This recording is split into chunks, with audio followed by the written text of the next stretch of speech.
The philosopher George Berkeley once posed a rather thought-provoking question. If a tree falls in a forest and no one is around to hear it, does it make a sound? It's a question about perception and reality. Do things exist if there's no one around to perceive them? Now imagine this question with a noir twist. If a murder happens in a park in the middle of London and no one is around to see it, does it truly happen? This is exactly the mystery that Michelangelo Antonioni, the Italian film director, sets to solve in his movie Blow Up. This movie dwells on just a few days in the life of one art photographer from London. We don't know his name, but we do know that he's very much obsessed with reality. He likes to take photos of people, cheap hotels, parks, etc. One day, while secretly photographing a couple in a quiet park, he captures something that might change everything in his life. At first it looks like nothing special, just a few photos of a man and a woman, apparently kissing, apparently in love, apparently secretly in love. Although the woman he photographed was absolutely not happy about it, he develops those photos, prints them and hangs them at his place. But then he starts noticing something weird in them. As he magnifies those photos, that is, performs the blow-ups, he starts to notice that the photos he has taken aren't quite what they seem. In the background he finds a vague face of a man holding a gun, and then in another photo he finds another man, apparently just recently shot dead.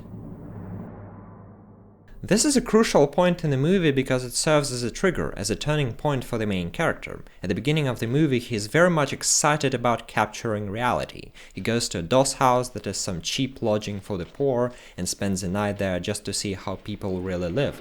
But then after this incident with a photo in the park, he realizes that reality is not quite as easy to capture as he had thought. Reality seems to be expanding as you look into it. It seems to be elastic, just like a piece of chewing gum. The same kind of elasticity characterizes the use of space in the movie. You can see that in the planning of the main character's house, which is full of ladders, doors, passages, often put in very unconventional places. And then when the woman tries to steal the camera and escape the house, the main character strangely appears at the other end of it, as if showing that the rules that govern space in that house are different from the rest of the world. So the space in this movie is also expandable. It also shows that reality is somehow elastic. The more you're investigating it, the more you start to see. And what you start to see may become quite unsettling, just as it happened with a photo taken in the park.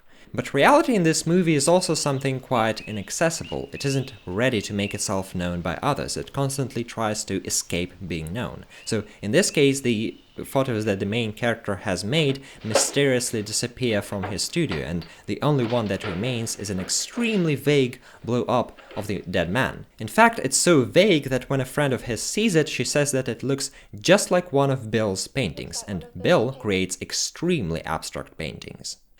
This is the point where the photographer realizes the fact that he could not possibly catch reality using his photographs, and that maybe there's more realism in the paintings that Bill makes, which, although abstract, do not oversimplify reality and instead try to get some deeper meaning of it. At the end of the movie, this crisis of the man's relation to the world leads to another complete rethinking of reality. In his last episode, he sees a group of mimes playing tennis having neither the rackets nor the tennis balls. The tennis they are playing is purely imaginary, and yet they are enjoying it immensely. The main character cannot initially comprehend that. Why would anyone do such a ridiculous thing? But then a bit later, when he is asked to pass the imaginary ball back to the players, he agrees to do that and witnesses how the imaginary game starts to make sound and, more importantly, make sense.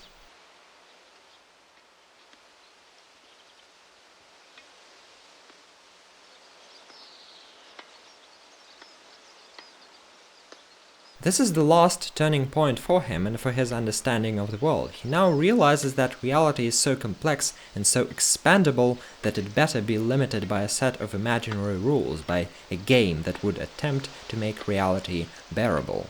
This whole movie can serve as an illustration to Jacques Lacan's statement "Le non du parent," which Slavoj Žižek translates and interprets as "those who do not allow themselves to be caught in the symbolic deception fiction, who continue to believe their eyes, are the one who err most."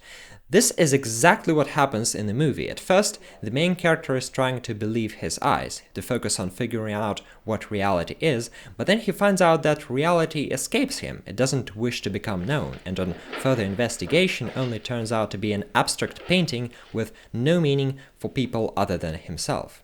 That's why at the end of the movie he makes the decision to accept the game, the symbolic fiction Zizek writes about. This is because the symbolic fiction is an alternative to reality that turns out to be simply meaningless for the main character. But in no way can you call this escapism. As Zizek writes, the symbolic order is sometimes way more important for us as humans than the facts of observable reality. The symbolic order structures politics, culture, languages, human relationships, etc., etc. So the fact of the main character of Blow Up accepting the game is simply him realizing that the world is so much more than what you can see with your own eyes. It's what you can also see with your own mind and imagination.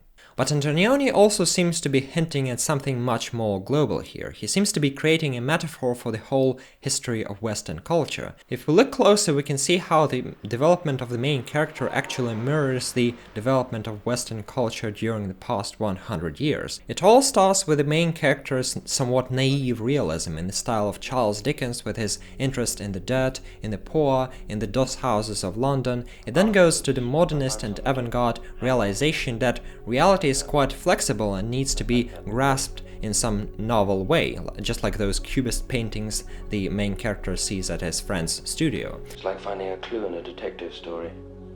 And then it all ends with the essentially postmodern rejection of reality, which he gives up in favor of the game, realizing now that the symbolic relations of the world may be the only thing that can give solid ground to a human being.